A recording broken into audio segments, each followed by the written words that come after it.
Hey folks, Quilly18 here, and welcome to another episode of Let's Play BattleTech Heavy Metal.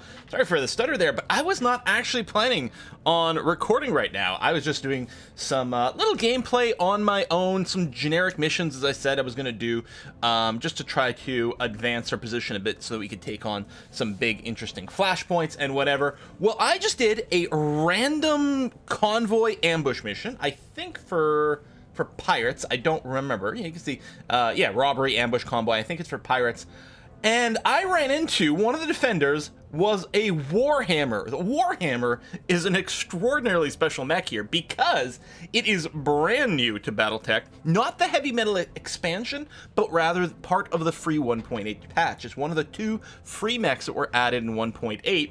And a big deal about it, it is one of the quote-unquote unseen mechs, the mechs that have been lost in trademark sort of limbo for 20-30 years, something like that. Anyway, I managed without actually a tremendous amount of effort to get a full proper salvage here by taking out the pilot, causing 3 units of injuries to the pilot. I think I destroyed one of his torsos, then I knocked him down, then I destroyed the other torso. So 3 injuries, something like that. I don't remember. I didn't leg him though. I don't think. So I think it was the pilot injury that did him in. In any case, I've got 3 pieces of salvage and 3 pieces I can take. So we're gonna get that. I hope we get the AC-10 as well. And actually, the Lerm 10s would be kind of nice if we can roll those randomly. We got the Lerm 10s. That's gonna be okay. Oh, I didn't. Smurms plus. I don't tend to go for as many of the ones with bonus crit. I like the ones with bonus damage or bonus to hit or bonus stability damage. The Sperms is kind of nice though. So if you can blow away a piece of the armor somewhere first and expose the structure, then the Sperms can crit a little bit more often. But it's not that big a deal. But hey, we've got ourselves a Warhammer, baby. Also, on the previous mission, I assembled a Hunchback. But the fact that we have a heavy mech now makes me think we can start the Flashpoint campaign, which is one of the key sort of, I don't know, bullet points of the heavy metal expansion. Legendary mech, often found in the thick of combat, hurling PPC bolts at its foes, but not the most heavily armored brawler. But it tends to give at least as good as it gets, especially with energy-based weapons. I'm going to make a save here, because I don't want to lose that. Also, I did assemble a dragon mech, but I did just go and sell it. The dragon, to me, is not very impressive. One of the things to note about the dragon, so the dragon is a 60-ton mech, which means it is the lightest of the heavy mechs. So 55 tons equals medium, 60 tons equals heavy, and you, generally speaking, don't want to use mechs that are just over the line like that. The reason is that the difference between a 55-ton and a 60-ton mech isn't that substantial. Like, if you look at the Wolverine has, let's say you strip off all the equipment, but max its armor. The Wolverine has 28 tons of space left over. The Dragon, in the same situation, has 29 tons of space left over. So between the Wolverine and the Heavy, you only gain 1 extra ton. Meanwhile, the medium mech, the Wolverine, has an innate like -1 to hit it. It's a little harder to hit because it's supposed to be lighter and mobile, whereas the Dragon doesn't get that. So you get an extra ton of equipment on the Dragon, but you're slightly easier to hit. I will say the Dragon does have a much better melee, and it actually has fairly decent speed. I think one of the things with the where's the walking distance? Yeah, it has the same speed as the Wolverine, but because it's a heavier mech, a little bit more of its tonnage is going towards that. That's part of the problem. But ultimately, I also don't like the hardpoint layouts on the Wolverine. If it had 2 like missile slots sort of spread out, it'd be good. But it's 2 missile hardpoints are based in its torso, center torso. So you can't put you can't put LRM 20s, you can't put LRM 15s, you can pack 2 LRM 10s, but that's about it. And then, maybe that's okay, maybe that's not, but I've had bad luck with the Dragons, so not running that.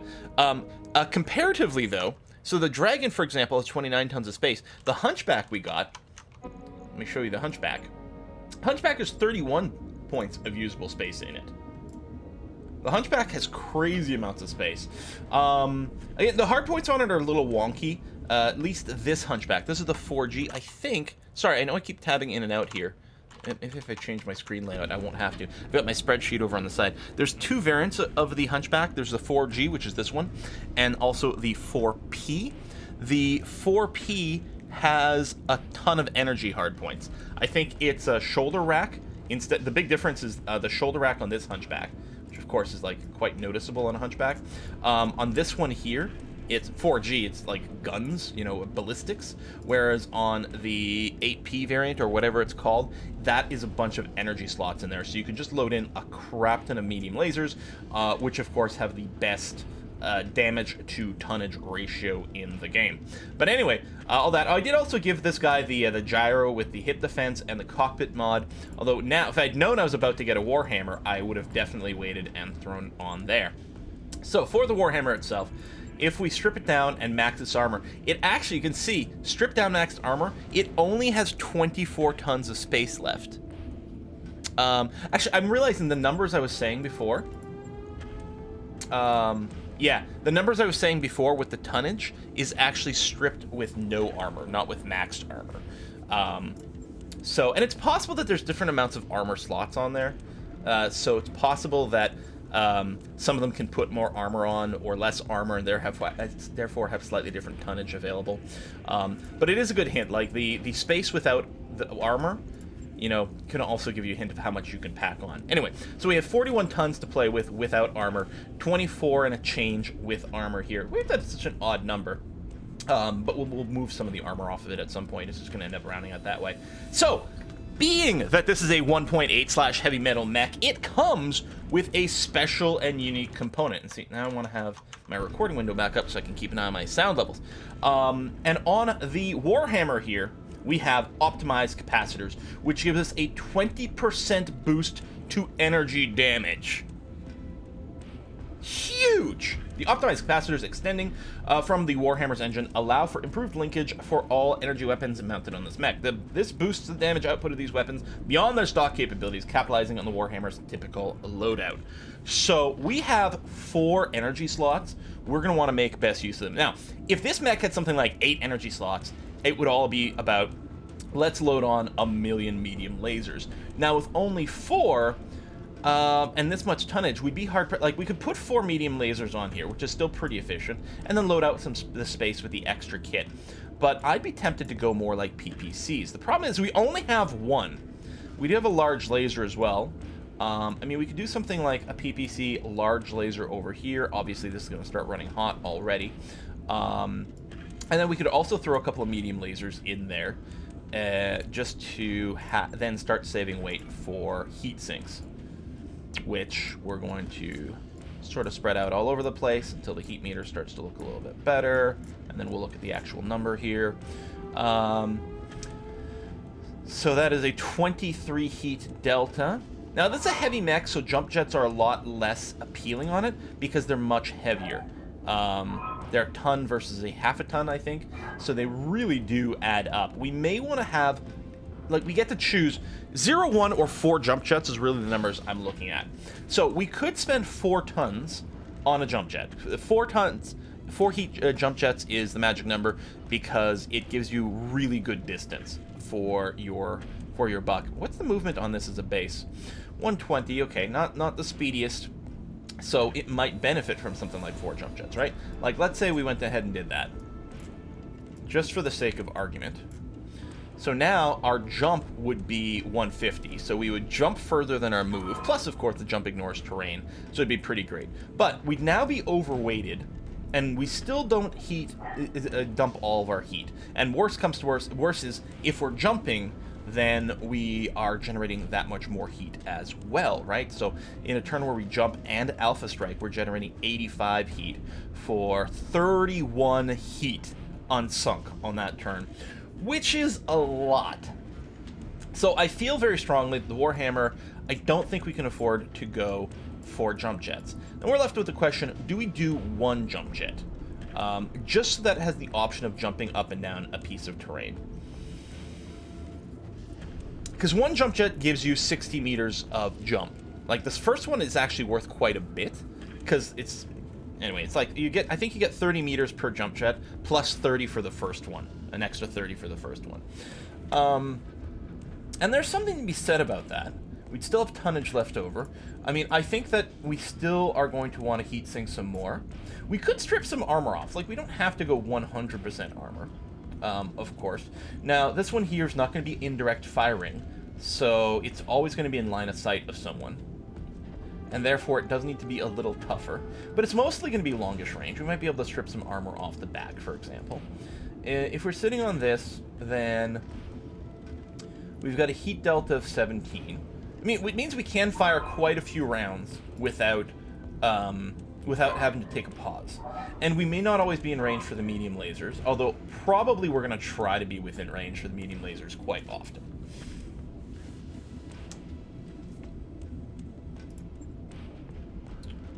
I feel like we might run this. Now, we don't, you know, we shouldn't ignore the fact that we do have other slots. The thing is, we have 4 support weapon hardpoints. We could consider, instead of putting PPCs and large lasers on here, another design could be 4 medium lasers and then 4 small lasers, and play this one more as a brawler. Let's consider that. So if we go and medium laser up, so 4 medium lasers and then 4 small lasers. Now, we can probably strip out a lot of heat sinks. Although I will say this, if we want to be a little bit more of an up-close brawler, I would say in this case we would absolutely positively need 4 jump jets, because it's going to need it to be able to get in close as well as maneuver while we're in close proximity to people. So heat-wise, so now we got a heat delta. Let's assume we're going to be jumping all the time. So we've got an alpha strike plus jump of 80, a heat sinking of 60. So that's a 20 delta, which isn't terrible. Actually, and we have extra tonnage left over. That's interesting. I mean, we could still throw on a PPC or something like that. PPC doesn't have a minimum range, so it doesn't combo well. But I was going to say, if someone's in here and might take punches from time to time, the thing you got to remember is, oh, we can get the TTS as well for +1 energy accuracy. Yes. One thing you got to remember, when you punch, that's a turn where you're not generating heat. So what if we replace 1 medium laser with a PPC? So it can take 1 shot from far away and then sort of close in. Now we're overweight. Strip away a little armor, but we're still pretty tanky. I don't think it takes them off the back in this case, because we are likely to get quite close to things. Now, the heat efficiency goes down tremendously, but we may not be firing the PPC all the time. On the other hand, if we're not firing the PPC all the time, then what's the point? Whereas if we do take that out, put this in, max that out, we still have tonnage available. Well, you know what's nice when you're close up in someone's face? Smurms.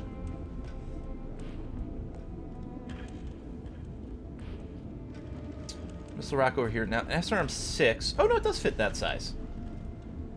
And then a can of SRM ammo over here. And that's going to be plenty of shots. Again, strip a tiny bit of armor away. Heat efficiency. Again, if we're jumping and firing, then that's what? 32 heat delta, which is a little high.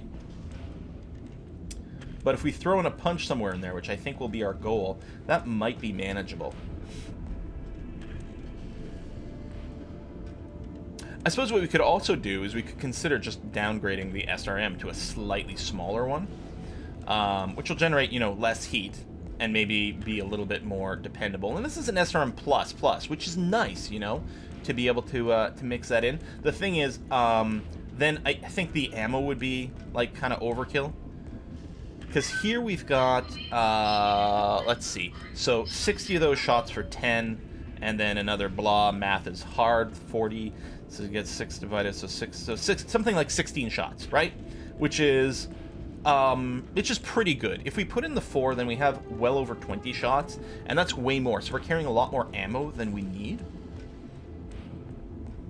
I think this is actually going to be okay, especially if we're going to be playing the Warhammer as a brawler here. And yeah, with the jump, it's going to feel fairly speedy. If it's not jumping, then it's probably firing Well, actually, on turns where it's mailing, it's not jumping, it's not doing anything like that. It still has a lot of heat sink. Like, on a turn where we punch, we are going to drop 60 heat. I actually think this is fairly manageable here. I like it. On it. I'll let you know when that's done. So that's going to take 11 days, which is fine. I've taken 2 rando headshots in the last couple of encounters. Really annoying, taking both my pilots out. But what we probably want to do, so it's going to take us 11 days there. That's not too bad. 23 if we want to get P. Shut-in back. We possibly just want to go to the star map. Now, I've got a flashpoint contract here. 3 skulls. We could go right to this one. You know, this is the actual, like, flashpoint campaign job. No consecutive deployments. Does require at least a heavy mech, or restricts, like, I don't know what this requirement actually is. I'm willing to try it with just having the 1 heavy mech here, because either it's going to be you need to include at least 1 heavy mech, or, you know, you need a certain amount of tonnage to drop, or it might be like a solo battle, in which case our mech's going to do fairly well. The thing is, we do have a contract to here. We could save ourselves a little bit of travel cost. The other thing that would be nice is hitting this White Lies flashpoint along the way.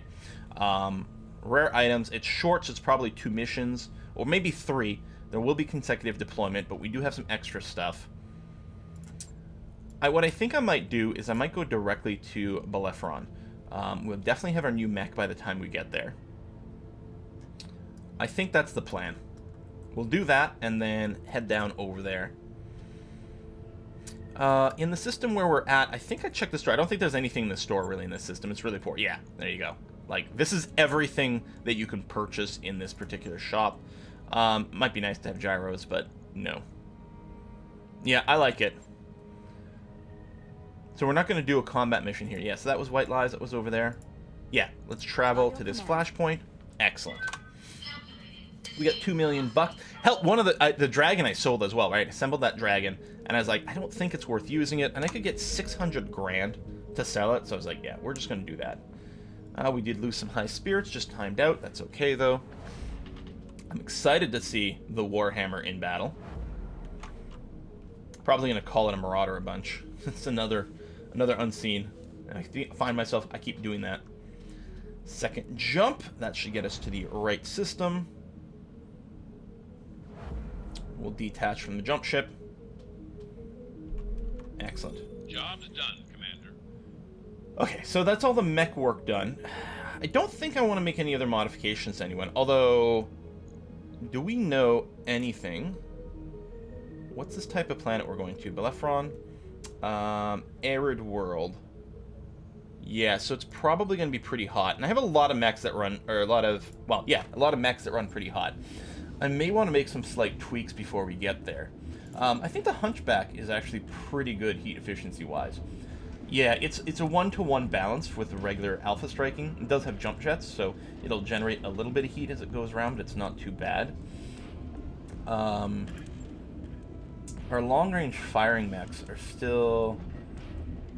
I might want to go and just throw in an extra heat sink.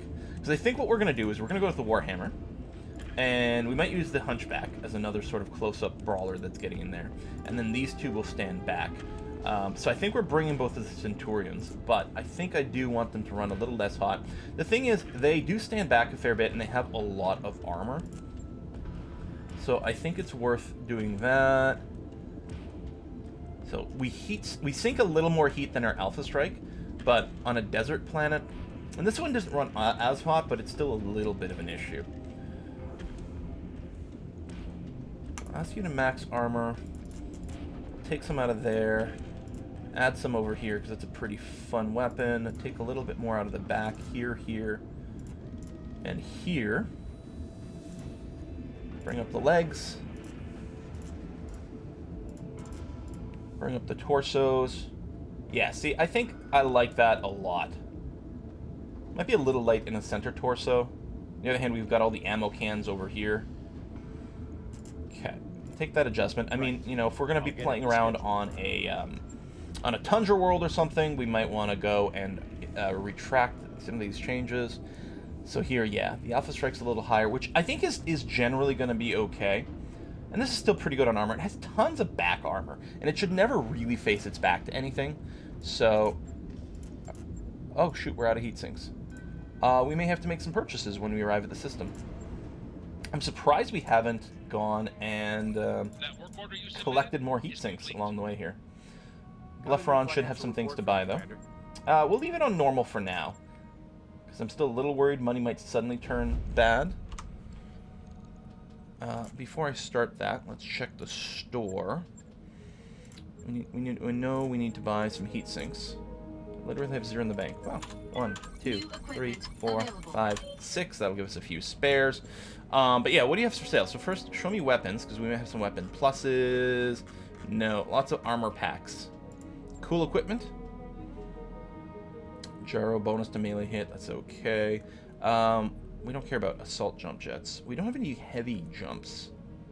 You know what we should do? We should have new equipment available. You know what? I'm gonna have 4 as a spare here in case we have to rebuild the Warhammer. It could be really annoying. We have some spare jump jets. The leg mods we can live without. Okay, so let's quickly mech bay. You are gonna get refit with I think 2 heat sinks.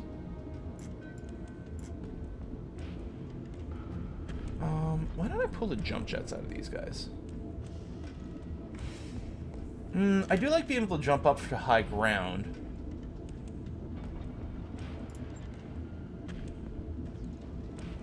That's pretty low on armor, though. Maybe we can get away with 1 fewer jump jets, actually. So, generating 1 net heat, more on a desert world, and a little bit more when we were jumping. Maybe I'm over-paranoid, but I definitely did generate a fair amount of heat with these guys. I actually think the Centurion, maybe, if we just strip out its jump jets, honestly, we could consider adding a bigger gun.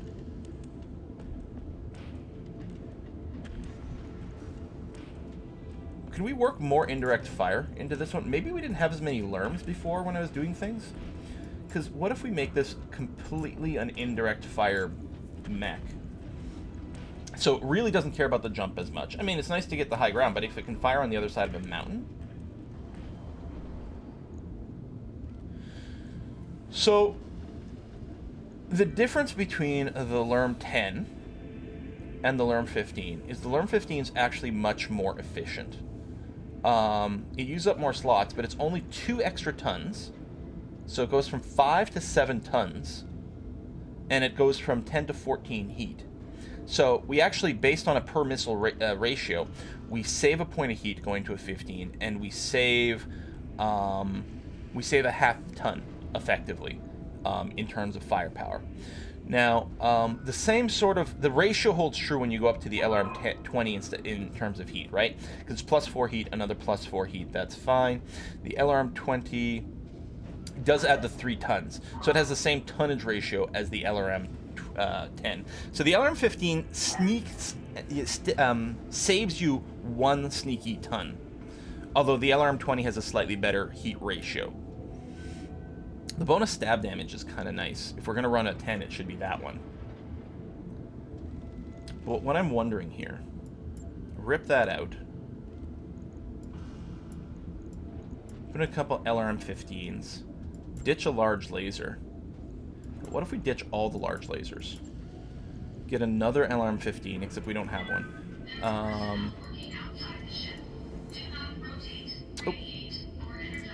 Here, let's reorder this.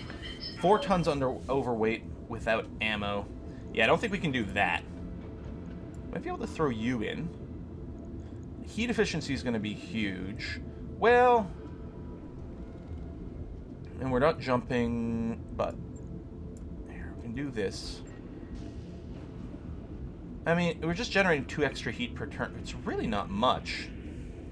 Obviously, we're going to want quite a bit of ammo added in here. So it's 120 per pack, right? Math is hard. So we're firing 40 volleys. So this is 3 volleys. Or, yeah, we're firing 40 missiles per shot. This is 120, so that's 3, 4, 5... Sorry, counting wrong. 3, 6, 9, 12. I think you might feel better with 15 on a pure missile boat like this. Then we're 5 tons overweight. Now, if we do truly do indirect fire, we can get away with remarkably little armor, but this feels like too little. I think the thing to do is to do this. Twin LRM-15s. So that's 30 per shot, which means we get 4 per pack. So 4, 8, 12, maybe 16 since you don't have an alternate weapon. I can max your armor. And yeah, your heat efficiency is crazy good. I think we put the heat sinks, or the jump jets back in. Now, we may generate a little bit of net heat on turns where we jump. That is the case, but even then, barely so.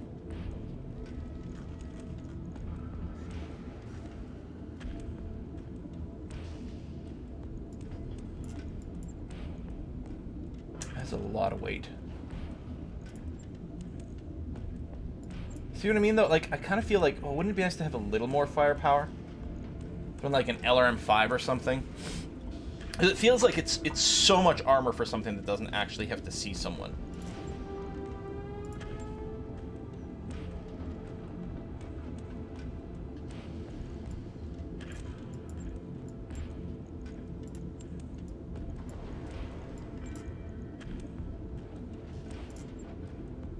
Why don't we end up with something like this?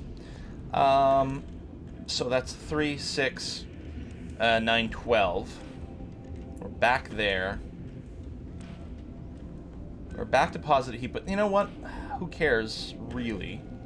The armor's actually okay. I think, was I just feeling that the armor was too thin if I added the extra rack?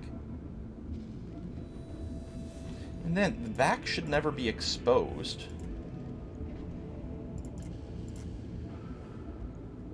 The arms really don't need much. I mean, they do provide a little bit of a buffer.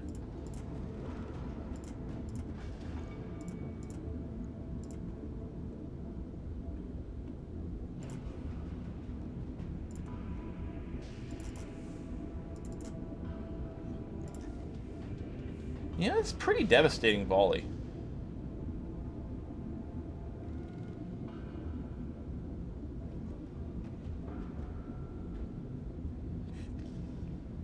That's pretty good. It would be better if we had, you know, more plus versions of different things.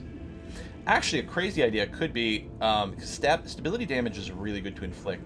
I could downgrade an LRM-15 to the second LRM-10. And you get the extra missiles, which also have stability damage in and of itself. It's 2 stab per missile, and this here is going to be 4 stab per missile. So certainly a lot more stability damage, but just more damage, period. Because yeah, this effectively could be 40 stab damage. This caps at 30. On the other hand, can do an extra 20 points of damage. I think I kind of like this. Logged and noted. Would have been nice to do it a little bit more during part of the trip. But yeah, I think I like that. Well, what I'm going to do, I'm going to put a cut in here. And next episode, we're going to start the flashpoint where we are. This is still not the heavy metal flashpoint, but I think it's going to be a good one to do, and we'll have this new Centurion ready to go. And I think that is going to be an improvement over what we had before. Thanks for watching, folks. See you next time. Bye-bye.